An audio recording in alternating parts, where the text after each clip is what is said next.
So my name is Phil. I work currently in New York for a company called DigitalOcean. If you haven't realized by my uniform, they do make me wear it.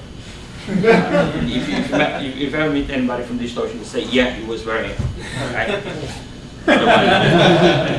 That's important. Trust me, my bonus depends on this. So DigitalOcean. Who here knows DigitalOcean? Couple hands up. That's good. All right, so I will try to give you the spiel. DigitalOcean is a cloud provider.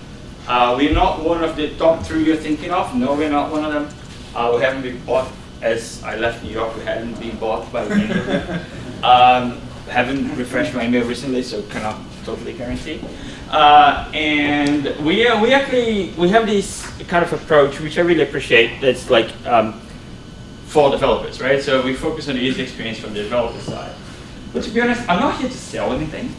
So if you want to talk about DigitalOcean, I'll be around, or I can hook you up with some sales representative. If you don't use it, yeah, sure, it's a shame, but you should use it. That's not what I'm here for. So what am I here for? This thing about me joining DigitalOcean, I actually have been working there for just about 4 months now. I first joined them when I was living in Berlin. You're probably very confused about my accent right now, and I must clarify that I am Brazilian. I know that makes no sense. But I've lived around, spent way too much time in the Commonwealth as a whole. And I was living in Berlin and working for DigitalOcean. Kind of interesting time zone challenges and other stuff. We can talk about that later. But I've been working there for about, I won't say 3 months. Let's go 3 months. I think this works. And what we've been doing at DigitalOcean for the past 3 months is really trying to make this company that's, how can I say it? It's infrastructure oriented. It's a company that was built from the ground up, built from people who have had hosting companies in the 90s. You may remember the 90s. Those people actually are building a cloud, well, they have built a fairly successful cloud computing offering. And that means a lot of software. And you cannot talk about software in 2016 without talking about microservices. So, like that's what we're doing there. We're working a lot on shaping up what's a fairly infrastructure company into a software company. We're going to be talking a little bit about how we're going around our migration, because obviously I'm here to talk about microservices, which are all like completely bored of listening to. And every single conference you go, I'm pretty sure GOTO is going to have at least 2 tracks about microservices. That was my experience last time. Great conference, don't get me wrong, love it. But there's at least 2 tracks about microservices. So yes, I'm here to talk about microservices. I'm really sorry about this. But let me try to describe what a usual, like my experience being how Microsoft talks about microservices go like. They go like this. Somebody had a monolith. It was definitely Rails, most likely. Database, MySQL, 99%. Maybe there was some Redis stuff in the middle. I never really understood the Redis stuff. There's some Redis stuff, and it does things. But it was here. Consider the arrow to be Redis. I don't know how that goes. And then magic happens. I totally wanted to have the guy, like apparently he's Canadian. I just learned this recently. The guy who does like this, the magic guy, but Keynote doesn't like it. Magic happens, and we have microservices, which I've learned. I spent way too much time at ThoughtWorks, and microservices are hexagons. That's it. Period. So yes, microservices happen. And to be honest, just before joining DigitalOcean, I was working for a company in Berlin called SoundCloud, which you may have heard of if you really like electronic music and really shitty mashups. Or, yeah, I said any, but you could be all. So SoundCloud, we spent 4 years migrating from this to that. And I'm very used to giving this talk from the SoundCloud perspective, where 4 years. A lot of people have resigned. We have burned a lot of money, but we've made it.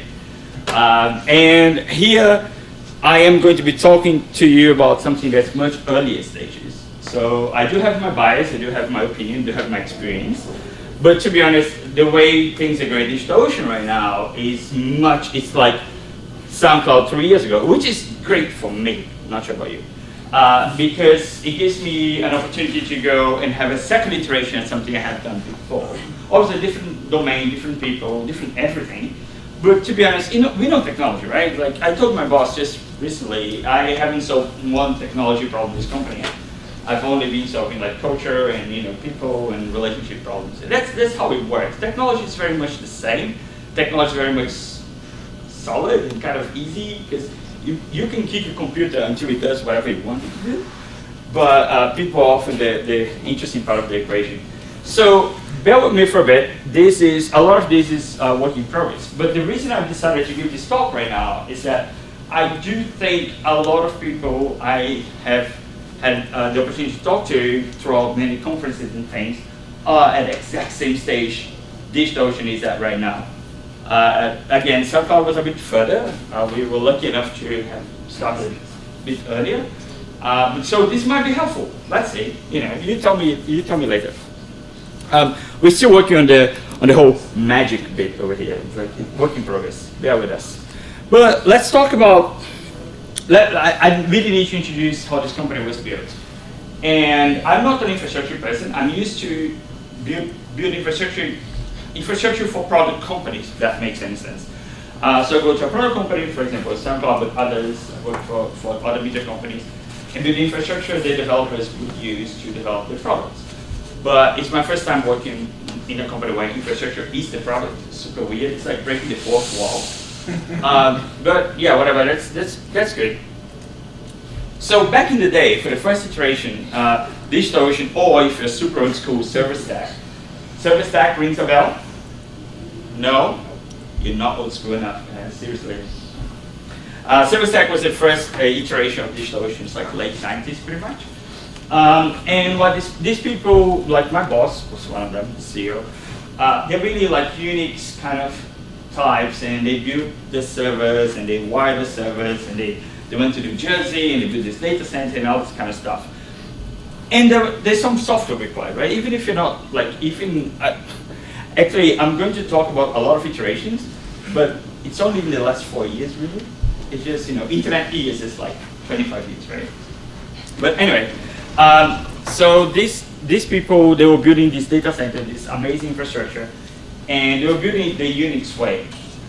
Now, if you have written software in the late 90s or early 2000s, or if you happen to work for Oracle, you may remember what's the Unix way. There's a lot of books here that kind of you pretty much had to memorize. This is my favorite one. On how the one on the right corner, on how to build software for this kind of environment. And what the Unix way kind of meant was that you have some processes in one server, and they will be talking to each other to something called IPC. It's funny, nobody remembers what the hell IPC is anymore. Which is, one process talking to another process. I'm talking about processes. I'm not talking about services or machines or data centers. Like, they're on the same machine. But it was a big deal to make them talk to each other. And a lot of our infrastructure was actually built that way, and worked very well for the very first iterations of our product. Our main competitive advantage back then was having SSD drives, which was like, nobody had it, which allowed us to spin Droplet, our compute unit for you in like 55 seconds. Nobody could beat that. It was amazing. It was great competitive advantage. We got funding, we were happy, we got the nice office in New York. We hired people who was not me, I wasn't there back then. But all this stuff happened.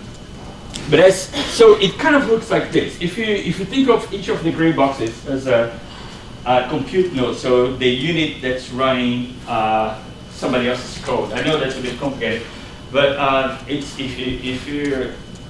is a host. It's running. Our clients have code they send to us as a virtual machine or whatever it is, and we run them on the gray boxes over here. But abstract that because it's not super relevant.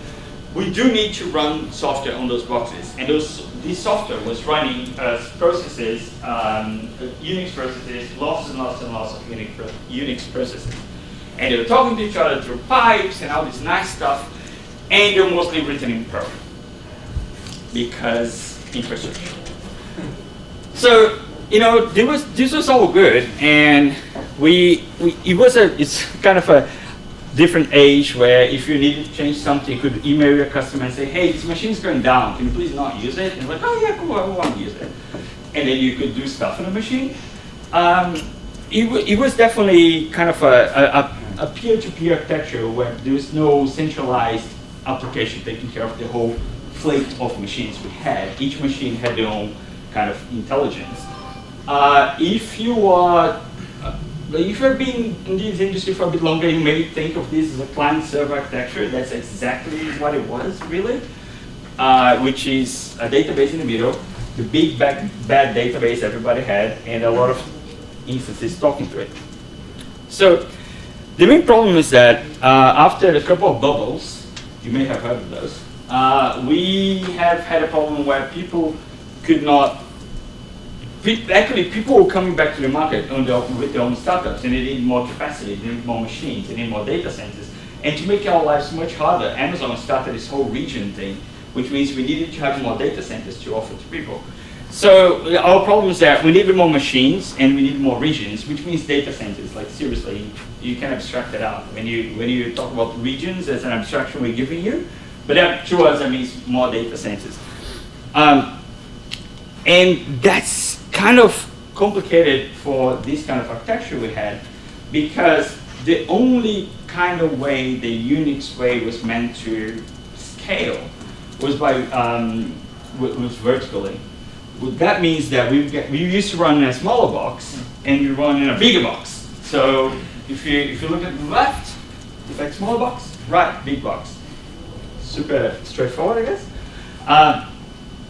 And that's what that means is that, so actually I spent a lot of time back in 2004 maybe, working on telco billing. So I've done GSM billing in C++ on Unix.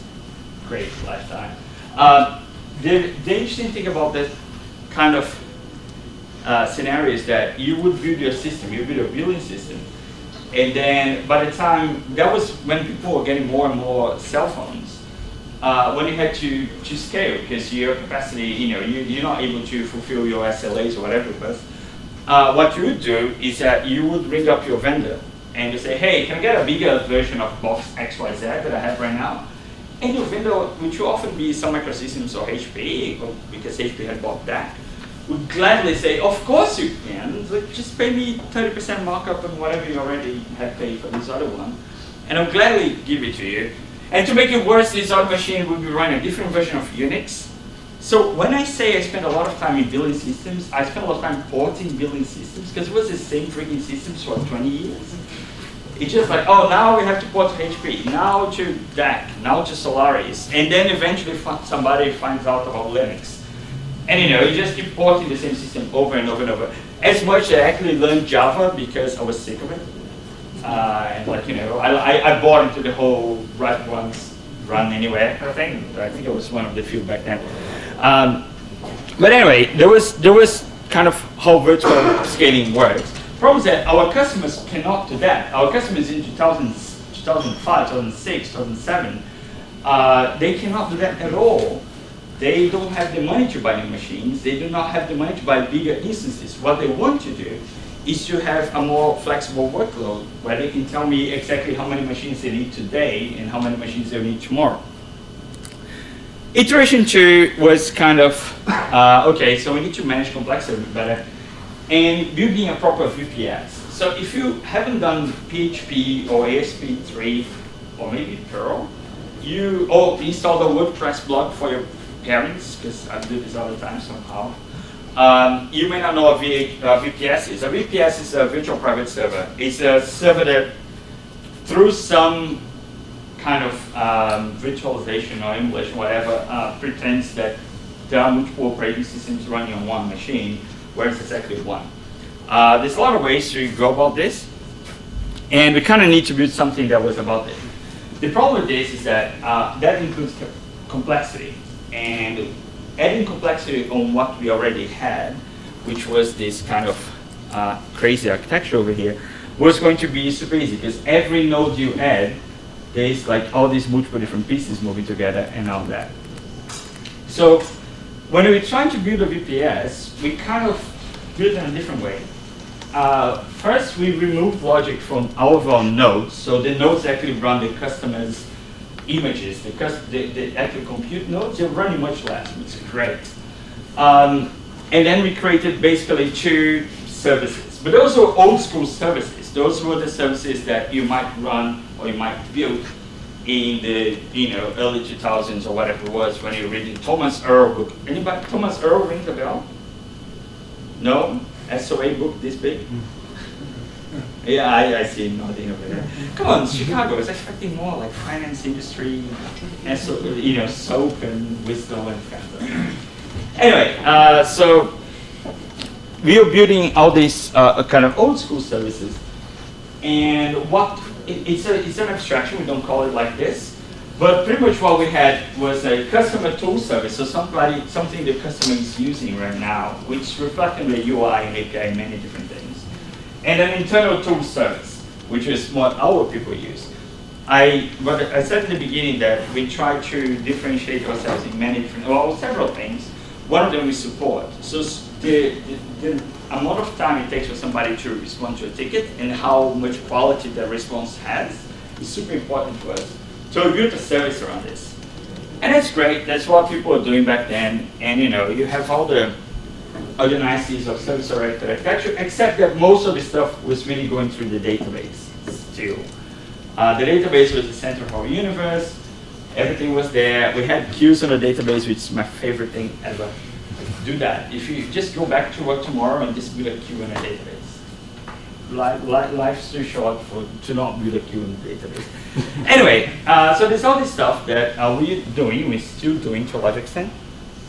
But it was a bit better because at least, these things became a bit simpler, the things on the top. We had the 2 services going on and it was all good. The problem then is that the industry moves again, and overall, just like it always happens, what's good now is not, what was good then is not good now. Our clients then have a bit more of an elastic workload. And when I say elastic workload, you may be thinking about all this Netflix advanced stuff, like CloudFormation, whatever they call it, where things come up and down instantly depending on access. But not really. A lot of people just wanted to be able to spin more machines over the, Wednesdays I have my customers. I want to have 2 machines instead of 1, those kind of things. And it became a bit complicated with this architecture because we're building a VPS. We're building a system that kind of expects your demand to be static. Or at least you tell me how many machines you need now. You tell me how many machines you need in 2 weeks from now, and I'll make it happen. But you can't change like overnight. There's no API to change. And that's a bit complicated. So, problem, VPS was so less great, like everybody was moving away from it. People definitely want this cloud business. Now, I am not here to define what cloud means. I would never put myself in this position. I might have in the past, but do not listen to me. But to me, I use the full definition of what a cloud is for this presentation is elastic workloads, right? You don't know how many people are going to have tomorrow. You don't know how many people are going to have on Thanksgiving. Maybe actually I used to work for a TV station, and one of the most interesting problems we had is that whatever was on right now in our TV channel would have peak audience on the website because the presenter would say, or the host would say, hey, go online now and do the survey and do this and do that, and everybody would go for it. Whereas everything else we had was just dead. So I would love to be able to shuffle my workload that way, and it was a very conservative business, to be honest. So all this elasticity is what I kind of associate when I think of cloud computing. So we need to build this cloud business, and one thing we know is that this requires more software. Cloud means complexity, and the good kind of complexity is the essential complexity, but still we cannot afford having all this complexity in our current architecture. And the reason was because this kind of stuff, these were super slow to change. So these and these services, the green ones in particular, they were impossible to change almost. Every time somebody needs to change the smallest thing here, you need to go to pull request, you need to find this one person who's on holidays who knows more about this one particular part of the system that may or may not be affected by the change I'm going to make. And everybody waits and everybody gets upset with each other. It's just DigitalOcean is super strong in code review. I'm not personally a code review person. I'm not like a trunk-based development person. But really, our culture is super strong that everything must be reviewed by other people, and you can only imagine how that dragged over and over because this code base was so massive, and everything that was going on there had to be reviewed. The way I think about this, and then again, I'm totally biased here because I'm not a big code review person, but it's like this. It's like we had the everything service right here. Everything you have, just throw that. But we had the UI, we had a billing system, had whatever, you name it. Oh, that one is probably not here because of some arbitrary decision. Just throw here. That's the everything else service. It's like, yeah, whatever. It's gonna go there. It's gonna be okay. It's gonna be fine. And that's the most amazing thing to me was not any of these two services. Was that I was a consultant for a long time, and I was lucky enough to work for a company where we would come, and I'll say the name because actually I've hired them, thoughts as I've left them. We were hired to go somewhere and remove things. For example, enterprise service bus. We were hired explicitly to do that. And it seems to me that over and over, startups and smaller companies are actually adding these things. And I don't really understand why, but it seems like, I don't know, like these startups become banks super quick somehow. Maybe I don't know. Anyway, so our database was pretty much our enterprise service bus. Things went in there in a queue because we had two tables that behave like queues for the whole business, and then multiple different systems would take stuff from this queue and do things with it, arbitrary things. You never know. That's kind of how the system worked, and that's one of the reasons it was so slow. It was impossible to move something that big, where everything you had would go here, or everything else would go there. And by the way, this is the main point of integration between every single thing you have. Things that you haven't heard of, it's integrated through here. Complicated. And then we decided to do something a little bit different. Can we simplify this? Is that possible to go about that?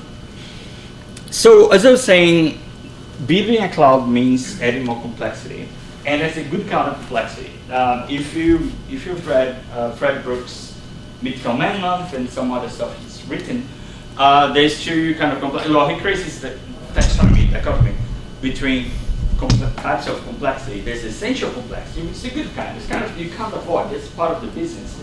And there's accidental complexity, which is stuff we do because we're human beings and we suck at this. So, adding a cloud, making it a cloud server as opposed to a VPS or just a hosting company adds more machines, more data centers, more networking, more everything. So there's more actual essential complexity, a good kind of complexity. And I was trying to think about this while I was at DigitalOcean, especially when I was still working remote from Berlin. And I just started thinking about this book I've read ages ago. Anybody has read this book? Yeah, Oh man. Yeah. It's a great book. I find it amazing. And this is the second edition. So it says Fundamentals of Object-Oriented Design in UML. I actually had the Portuguese translation of the first edition, and it was not in UML. It was in a modeling language Felipe Jones made up. And the first half of the book was just him explaining the language. So that I could get to if you read books, object-oriented books written in the early 90s, there's a lot of this stuff, but it's just fascinating. There's a lot of good stuff in this book. If there's anything from this talk you will take home, just get a copy of this. I don't think they have Kindle versions, they only have hard copies. Anyway, but this book, he talks about in the context of objects around space state. And space state is a kind of, I try to glue the definition here, but it's in multiple different states your object can be in. And so for example, in this particular case, I'm really sorry you can't read it, but it says weight, price, and quantity available of some object in stock. So some things you have in inventory. And there were, it's a class. Actually, the class is called product line, and it has different weights, different prices, different whatever. And the point here really is that this is how complex this object is. And overall, his points, with good object-oriented design, you can constrain the space and make good things with it. But in the end of the day, I think it applies very much to everything else, to be honest. But to services in particular, in the sense that this is why I'm struggling with these guys over here, because they have so much stuff in them. They have so much stuff going on that every time I check out the code base or I'm reviewing a pull request, I have to, it's not a 3D graph. I have to think about all the possible stuff that could be going on at the same time. And we need to reduce that. So thinking about reducing that, and again, I have been through a similar process in the past, so I have my own biases. But thinking about it a lot, it's like, why is it so hard for us to reduce the space to kind of get a simpler or even a 3D picture? And looking at what we had, so looking at the services we had, and looking at the database and other things, and talking to people a lot, I worked out that the biggest challenge was that adding stuff to one of these two services was much easier than creating your own service. So people would really add complete random stuff to this, not related at all. Just because, I add like 2 lines of code, a controller on Rails, this is all Rails, by the way. So a controller on Rails and some models here or whatever it is, and it's live and it's available, people can use it, and I can put a Y over it. And like, okay, so I understand, that's one of the things when you try to hack people as opposed to hack systems. Like understanding what, I'd say a incentive system here, right? So you need to do a job. You're paid to deliver this feature. You need to get it out as soon as possible. How does that work? How can you get there? And this is the easiest way. That's okay. But then, why is it the easiest way? What's going on? And now, I think some of you more in the, who like the DevOps culture might have a guess. But, so I would like you to raise your hand if your guess was right.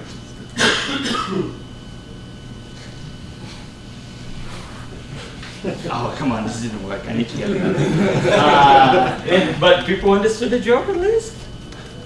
No? So I got one chef, that's good. It's a configuration management joke. No. Yes? No. Yeah. I don't know. Yeah. No, that's right. So, because chef, that was the actual thing that I would hear almost verbatim all the time. Funny thing is, I do happen to hate chef. But I don't think chef is to blame here, or most other cases. The reason I hate chef is that chef's like Rails or PHP. I have heard, I've been playing this game for a little bit. I have heard that you can use chef, Rails, or PHP in a good way. I've been to a lot of different companies. I haven't seen it happening. But I'm not saying it can't happen. I'm just like, I haven't experienced this. I heard Facebook does very good work with chef. And PHP Facebook, do not know. But irrespective, chef, Puppet, and then because the answer, oh, that's super easy, let's migrate to Puppet or to Ansible, because Ansible is apparently not what people like. Like if you press F5 again, it's going to be something else. But anyway, it's Ansible or whatever is on Hacker News today. It can be a pain because it really can be super, especially chef to be honest. It can be super painful, but it's not the fundamental problem. We need to separate the noise from the fundamental problem. And I don't think there's a fundamental issue that's going on there.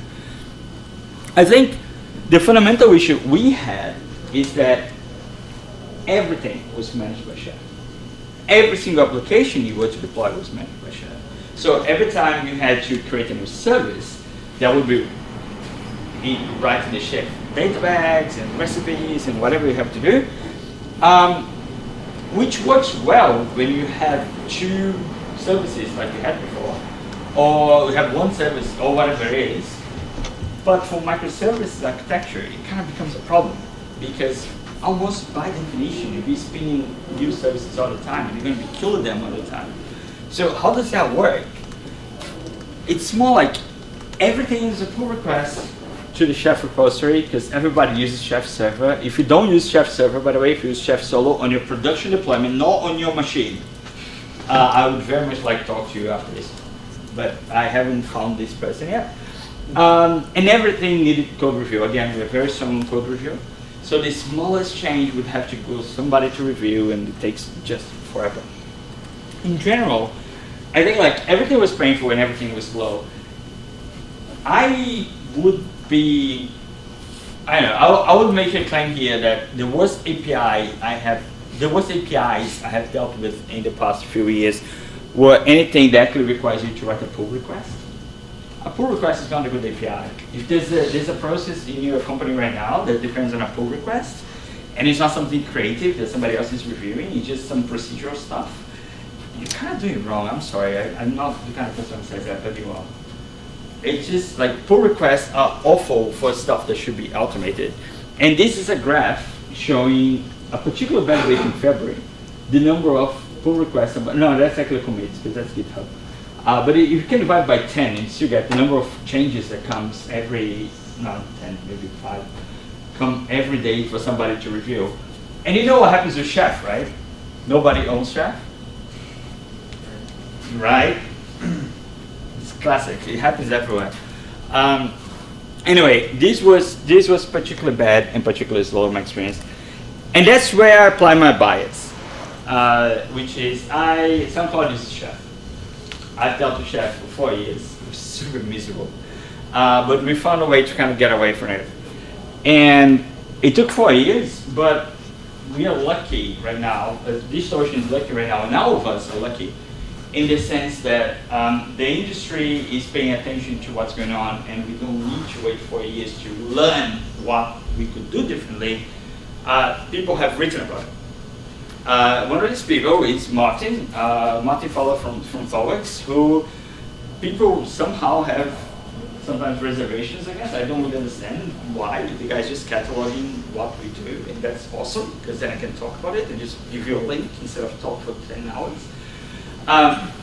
But Martin has one article in particular that's really important to me around microservices, which is the prerequisites for microservices. Like, don't even try doing that if you haven't done this. And to be honest, the two companies I've been through recently, and pretty much everybody else that's spoken in conferences and other things, kind of these rules apply.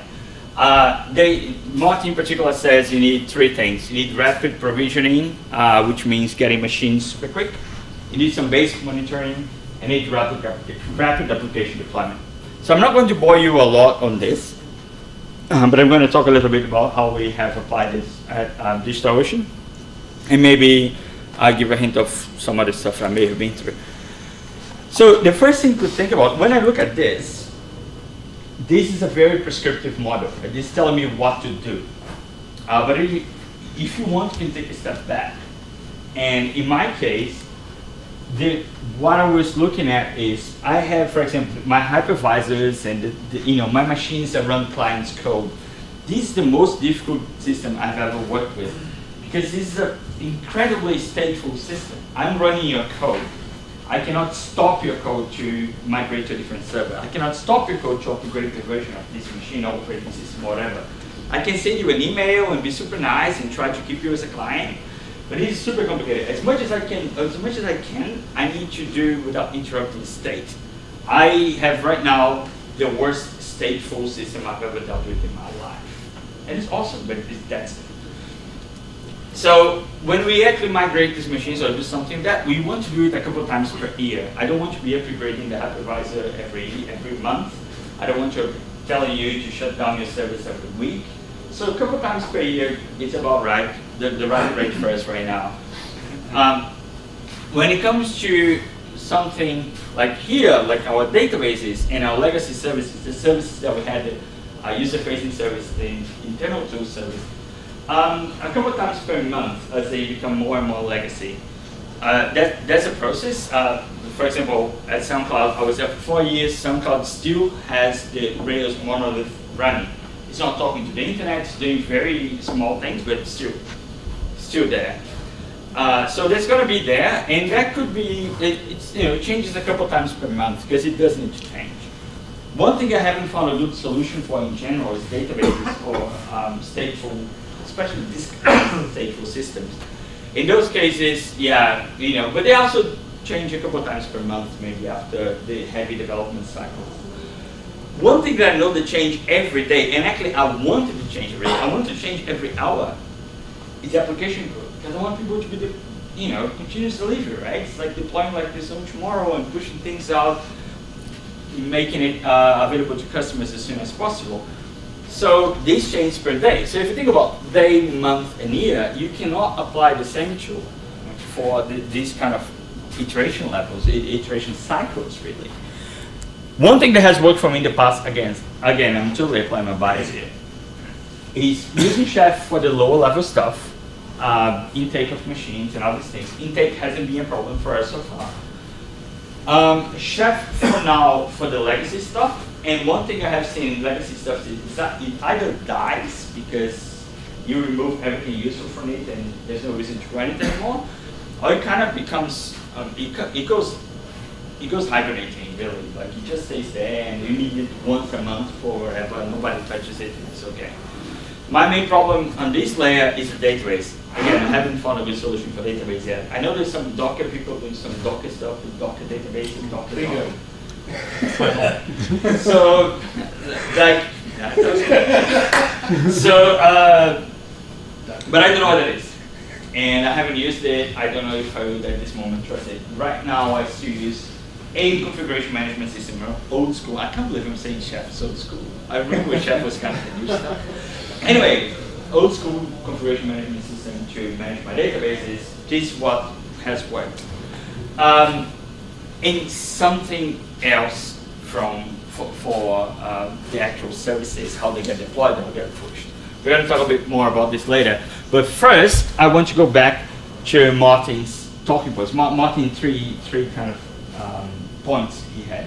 First one, yay, like rapid provisioning.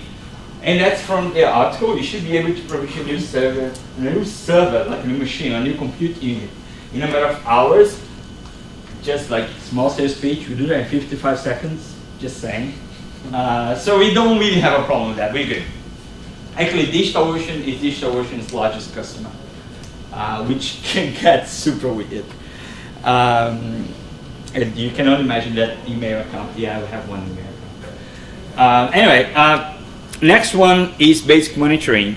And the spiel here is detecting technical issues, but it's also worth monitoring business issues.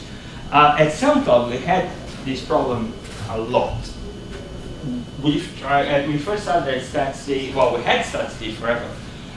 We had scaling problems with StatsD, just like everybody. Actually, the problem was not StatsD. Who here has used Graphite? Who here thinks Graphite uses disk space very well? Disk space, not IOPS. Like 4 megabytes per key? Right, but the problems I've had with it are random IO. Like I've got a lot of mesh coming in. They're related issues. I can't understand that being a problem. I was always paid for disk space, running out disk space. Okay. Because somebody created a queue, or actually dynamically created queues.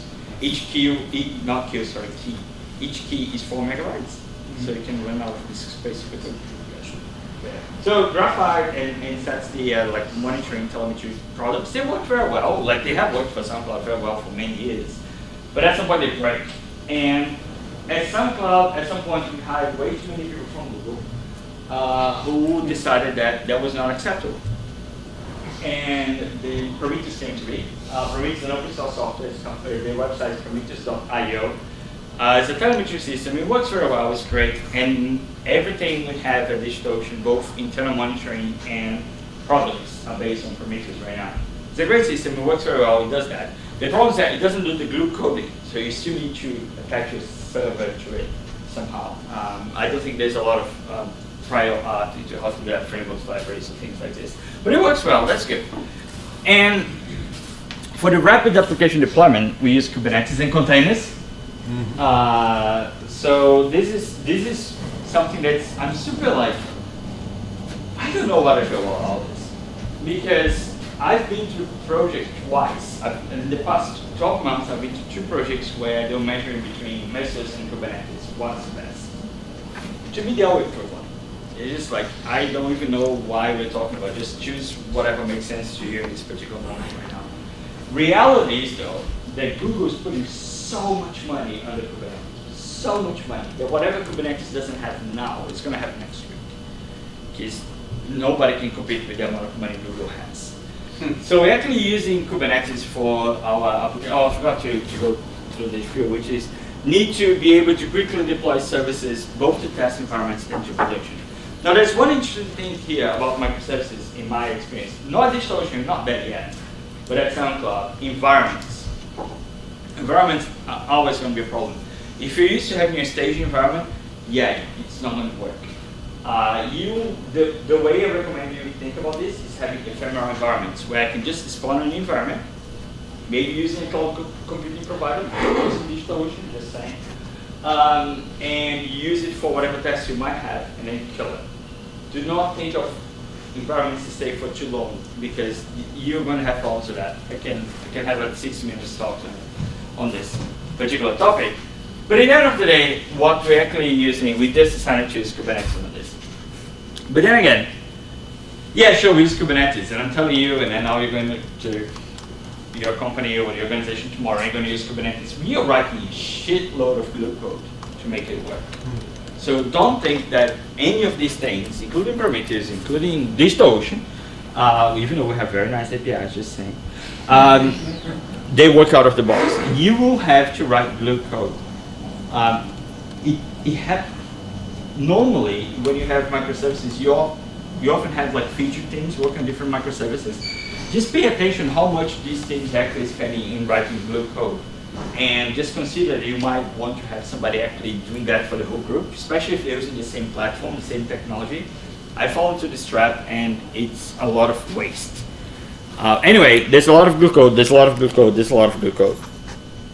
So wrapping up, this is the first step. As I was saying, I'm a bit used to giving talks where I'm talking about what we're doing a bit further. And I've been in this organization for not that long, and we're talking about the first step we're taking, which is mounting followers, prerequisites, and settling what we need to get somewhere. But my experience, which has happened, 3 years ago, is that the moment you get this sorted, you have the pre-Cambrian explosion of stuff. So you're going to have services you haven't heard of. If you wonder how come a company with 100 people have 200 services, if you get to this stage, you're not going to wonder anymore. You're just going to wonder how the hell do you stop it. A lot of things come overnight. Everything becomes a service. You need to start having weird conversation about what is a service anyway. Should I get James Lewis' head and measure that against services? What's that about? But a lot happens once you reach this stage. My focus right now, like wearing my manager hat and my technical hat, is to get this there so that we can start having these conversations and also deliver this, right? Because we are in the same situation. None of us is not right. We are trying to deliver stuff while fixing the shit some other people have done, right? Everybody. So we cannot stop doing things, and this is one management hack, if you will, that I have applied a couple of times that has worked fairly well. And then the next step, or what happens next, then the fun starts. Because the first thing you're going to have, so you fix the prerequisites, boom, and you're going to talk about VFFs. You haven't heard about this pattern. This is a very boring conversation about how can you integrate the last mile in microservices. There's a billion ways of doing that. And again, referring to my previous experience at SoundCloud, we set up for this pattern called BFF. We kind of cataloged it somehow. It's not the best way to do it. It's also not the worst, and it's super boring. And this conversation takes forever, and it just takes forever. But then the next one is fun because the programming language Thunderdome, where everybody's like, we need to stop. These people are using Haskell. These people use Lisp. These people are using Python. We need two languages. And then you start like some people fighting other times. Like, how do we even get to these whatever these two languages? And it's super fun. In the end, JVM wins. Just saying. But anyway, there's a Thunderdome there. It's a lot of fun. And then you eventually will adopt gRPC or Thrift. If you do adopt Thrift, I do recommend Thrift Max from Twitter. It's much better than vanilla Thrift. But I actually would recommend you adopt gRPC. I don't recommend you adopt, this is a joke. I do recommend you investigate gRPC because there's a lot of good potential over there, and protocol buffer is just a better format than Thrift. Then what else? You build a service directory because you have so many services. Nobody knows who the hell wrote that or did that, and it's super confusing, and you build one. Every single company I know of has reached about 100 services, build one. I was trying to make one open source. My last gig didn't work very well. So you have to suck it up and build your own, apparently. It's the thing to do. And then you just get bored and go do something else. In our case, back in SoundCloud, most people went to infrastructure. So we have a lot of people who left to work for Docker Inc., Mesosphere, Google, and whatnot. But that's kind of the circle, how it happens. At some point, people just get, yeah, can we talk about something else? And yeah, so that's what's coming next up. But as I was saying, we as at DigitalOcean in particular, we are still starting this. We're very young company in terms of how we're going to build our software infrastructure. And I said at first that I was not going to sell anything, but I'm totally going to hire you all. So it's super young, it's super new in that sense, and you could be part of it. What about that? There's a link over there. You could potentially click it if you find something like that somewhere. But that's kind of it. It's an interesting journey. Again, I'm having an opportunity to do something I kind of have done before again. It's scary at times because things move slower than your head thinks they should be moving like. But it's also a lot of fun because the new teams, the new problem space, it's a new everything. And I think we have a great opportunity to do something right. All right, that's all I had. Do you have any questions? So this was related to, I guess, the SoundCloud architecture, but with Kubernetes, the service discovery component, did you end up just using etcd, or how did that all work? We're most likely going to use console. Right now, okay. we're still on DNS. Yeah. So I'll talk about DigitalOcean, I thought it was SoundCloud. DigitalOcean is likely going to use console, but we're still on DNS. SoundCloud had decided ages ago to use DNS SLV records, which I love them, but I wouldn't recommend because propagation takes too long. But there's nothing fundamental, it's just like, the technology doesn't work very well. SoundCloud was going to move to console, I don't know if they done. Yep. So did you guys end up choosing Kubernetes because you had a lot of Googlers, or did you guys? I don't know. We don't. Like that? I don't think Googlers at DigitalOcean. Oh, right now. sorry. Yeah, that was the other one. That was the Prometheus one. The people who have chosen this and are building the glue code around it, we actually have a message cluster at DigitalOcean doing some stream processing things, and they were the ones who set it up really back in the day.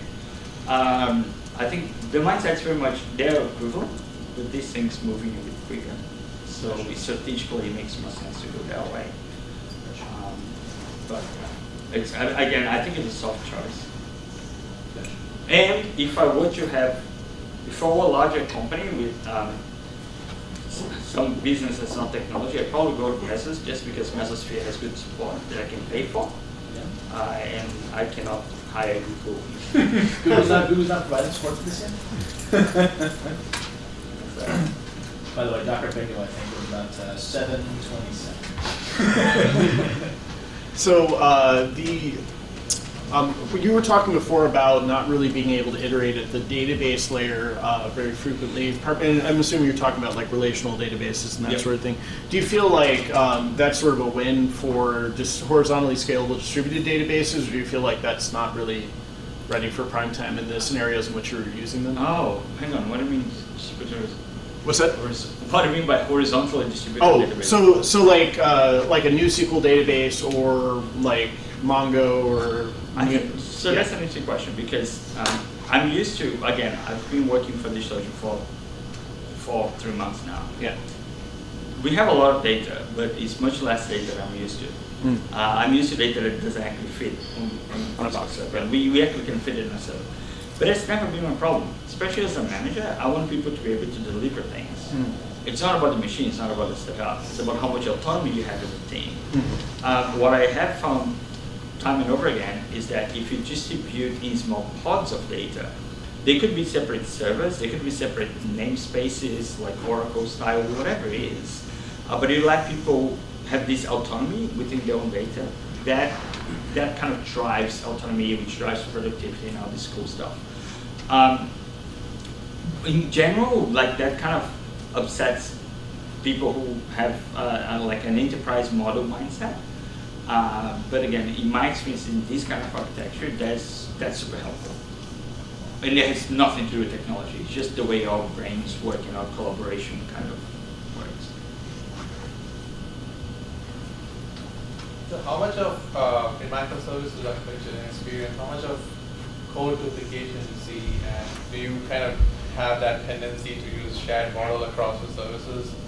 Or how do you balance that? We always have a tendency of dry principle to not repeat.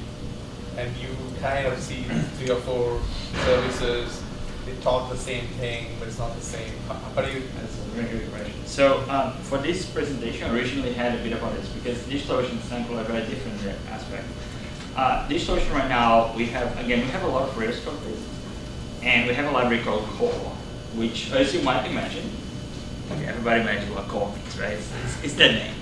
Has every bad thing you're thinking about. But it's interesting. So, for example, if you download all of our code bases and you grab for droplet.rb, so Droplet is kind of the brand, right? You would expect somewhere to have a droplet.rb class. There's only one, and it's in the core module. But what happens is that it's included by this, it's a gem, so it's included by 4 or 5 different projects. And one thing I've realized recently is being Ruby, each project monkey patches the hell out of it. So in the end of the day, I don't even know what the hell is this versus whatever was there anymore. I think it's back in the day, I haven't fully rationalized it yet, but it's like when you talk about component-based software architecture, it's like they decided to go for instance-based components, where I have a component here and I distribute copies to people and I keep them up to date, as opposed to having a service to do that. There's nothing, I believe, in our use cases or fundamental problems that prevent us from having a droplet service. It's just that back in the day, for whatever reason, somebody was late at night and it's a library. And then we had all this problem replicated. The way we saw that SoundCloud was having a hierarchy of what services should do. And what that means in the end is that, for example, SoundCloud is a music service, so we used to have a track object and playlist and different things. So we have a playlist or track service that sits in the bottom of your architecture, and everybody else talks to it. So you are allowed to store some information for caching purposes or whatever it is, but you don't own that information. The life cycle is managed by this service. So you don't talk to any database or anything like that. You could potentially have stale data if you store it in your own database because you want performance or whatever it is. So we kind of try to solve it by layering what's the fundamental objects, and moreover, who owns the life cycle of which object. One thing we've done at SoundCloud, and I know Spotify does it as well, is to have, we didn't have IDs, we have URNs, where in SoundCloud's case is SoundCloud column tracks column 1, 2, 3. It's never 1, 2, 3. Oh, column playlist column 1, 2, 3. And there's a website, very much humane registry, where you can go and check which system owns that namespace. And the system that owns the namespace is responsible for the lifecycle. If I want to delete it, I need to actually send this system out of stuff. A lot of this is human communication and brittle by nature. But it has worked well with like 130 developers. It hasn't been a problem so much. But absolutely. One thing that we did have a lot of repetition at SoundCloud was the user interface.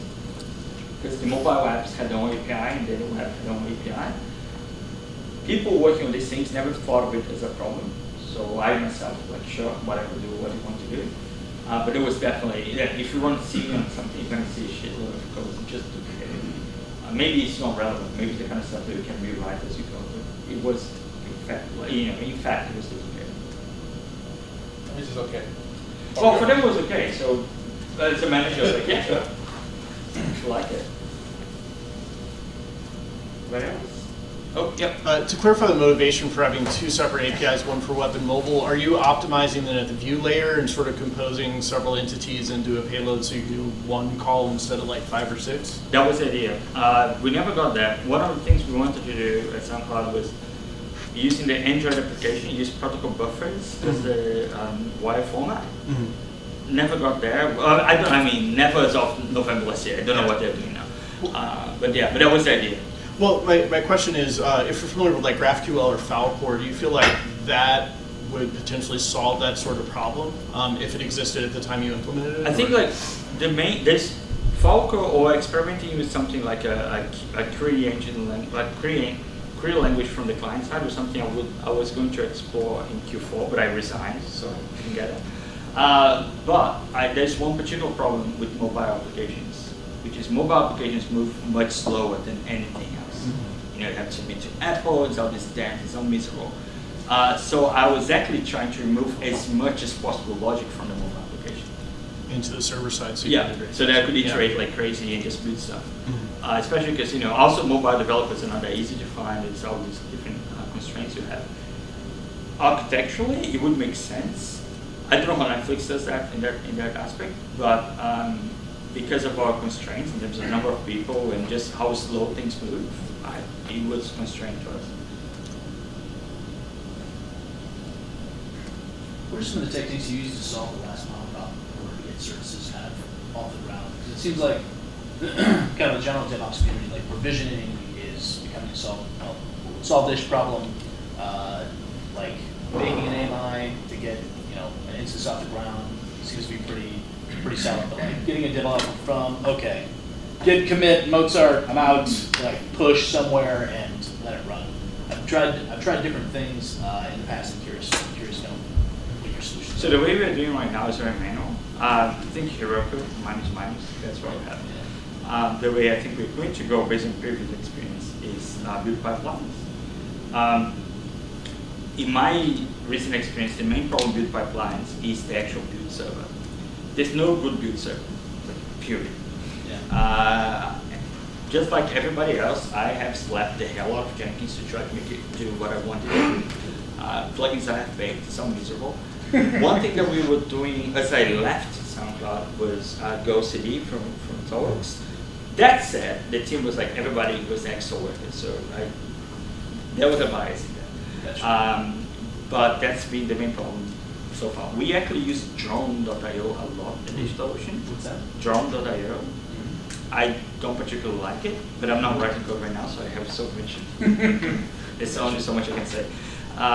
But I would like to see us moving to something that's a bit more structured in terms of pipeline. Okay. Because that, in my experience, that has been the biggest problem. And emergencies. But emergencies are a bit complicated because you need more maturity overall to deal with it. Yeah. Something comes up with that. Yeah, because my experience, like the git push deployment model is great. So you look at the history on that branch, and it's just like bump. Yeah, bump. Why isn't this working? God damn it! Like Heroku, I think because the deployment environment is essentially a black box for the person interacting with it. I think you need to separate deployment from scaling, but this is it's kind of a fluffy topic. There's so many ways you can do that. True. Yeah. Following whatever Heroku does seems to be the thing people do. That makes sense because it's a fairly straightforward model. Yeah. Or at least well known this morning. There's a lot of people that are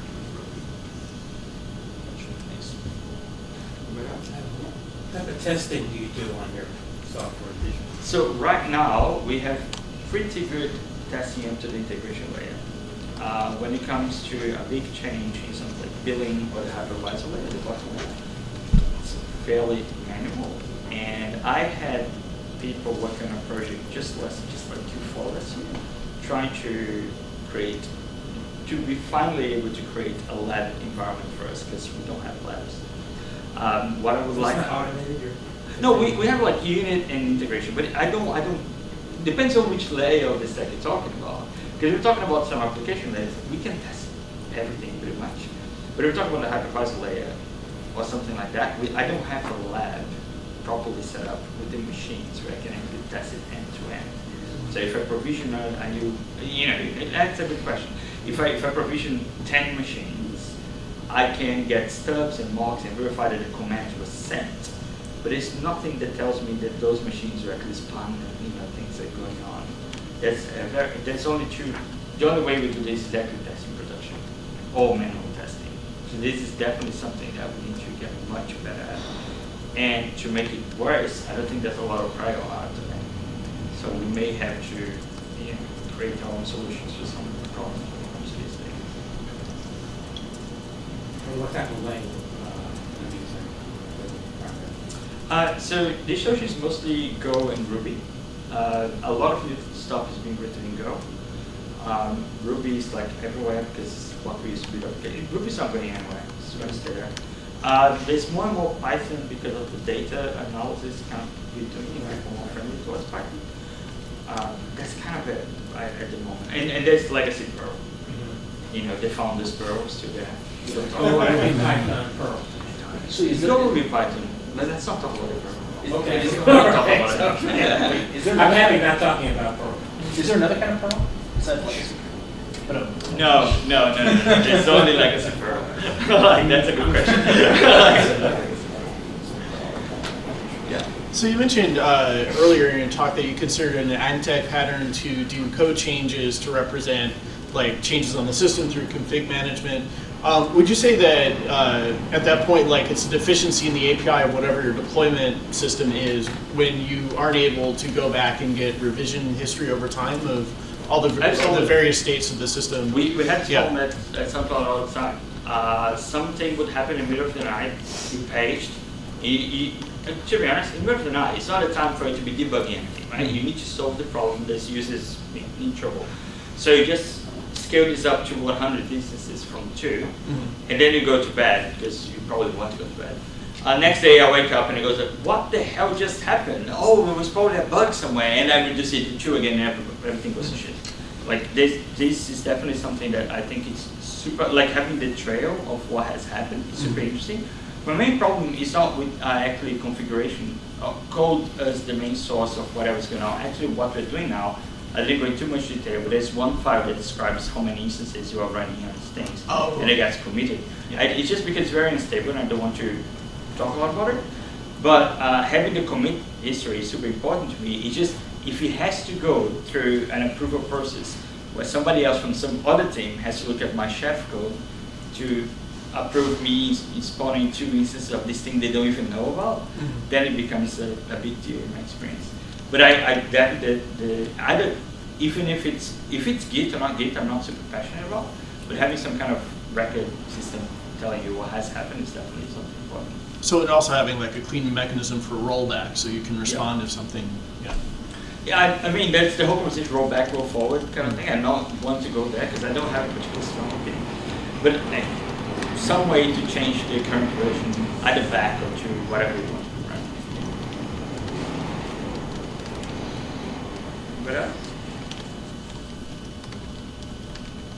All right, I'll be having beers outside if there's any beers. Nobody eats me out of the building. And thank you so much. Yeah, it's the first situation.